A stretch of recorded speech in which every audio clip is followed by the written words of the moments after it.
so honored to be with you and excited about our time together, not only today, but over the next few days also.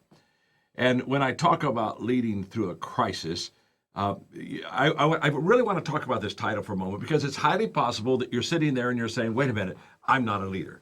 In fact, John, I wish you would just talk about how to get through a crisis because that's where I am. I'm not leading anybody. I just want to get myself through this crisis. I want to help you. And by the way, you say, well, I'm not a leader. Yes, you are. How do I define leadership? Leadership is influence, nothing more, nothing less. Everything rises and falls on leadership. A crisis, if you're a bad leader, if I'm a bad leadership, the fall in a crisis is much faster. It exaggerates in a negative way because crisis has a tendency to exaggerate everything, positive or negative. And so in a crisis, if I don't lead well, instead of me just slowly taking my team down, I can fall pretty fast with them. Now, if you're a good leader during a crisis, it's not that same extreme in a positive way. Bad leadership, the fall is fast. In good leadership, the fall sometimes, or the rise is sometimes not much of a rise. Sometimes in a crisis, a leader's just holding everything steady.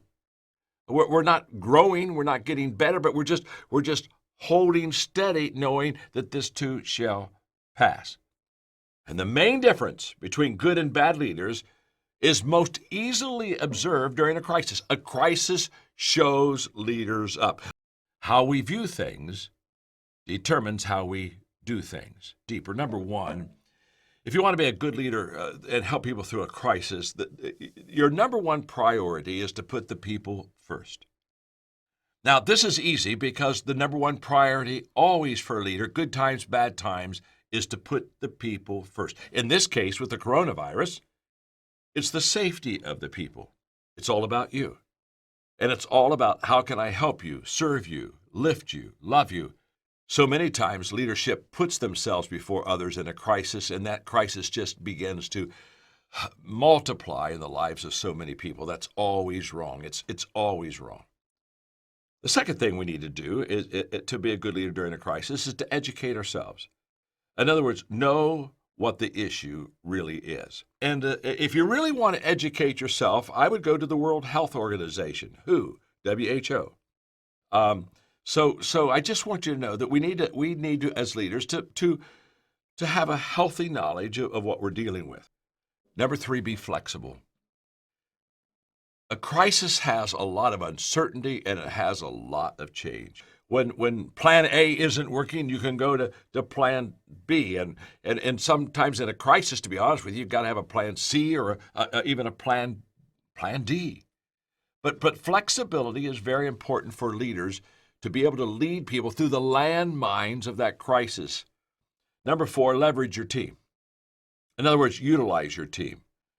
Bring your team together because as they come together, you've got one vision, one mission, but you do have different perspectives. It's just this simple. All of us is smarter than one of us. So if I'm just doing this by myself, I'm not going to get what I need. I need my team around me to give me those different perspectives. Number five, communicate judiciously more than continually. Judiciously means use good judgment. In other words, less talking, more thinking. Number six, be authentic. And so when I say be authentic in your leadership or my leadership, what am I saying? I'm saying things like this. Always tell the truth. Put the people first. Stay close to the people. Let them visually be with you as possible. I know social distancing. I got it. I also want you to know authenticity means that uncertainty is okay. You don't have to have all the answers. In fact, no leader has all the answers. In fact, I don't know if there's anything more disgusting than a leader that's pretending to have answers during difficult times, uncertain times.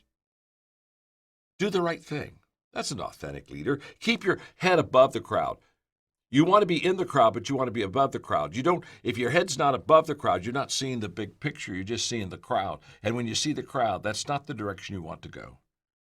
And encourage others by example. I would just say one other thing, and that is manage yourself. Just doing the things that I know will help the process. I want to lead by example. Manage yourself so that you can lead your people.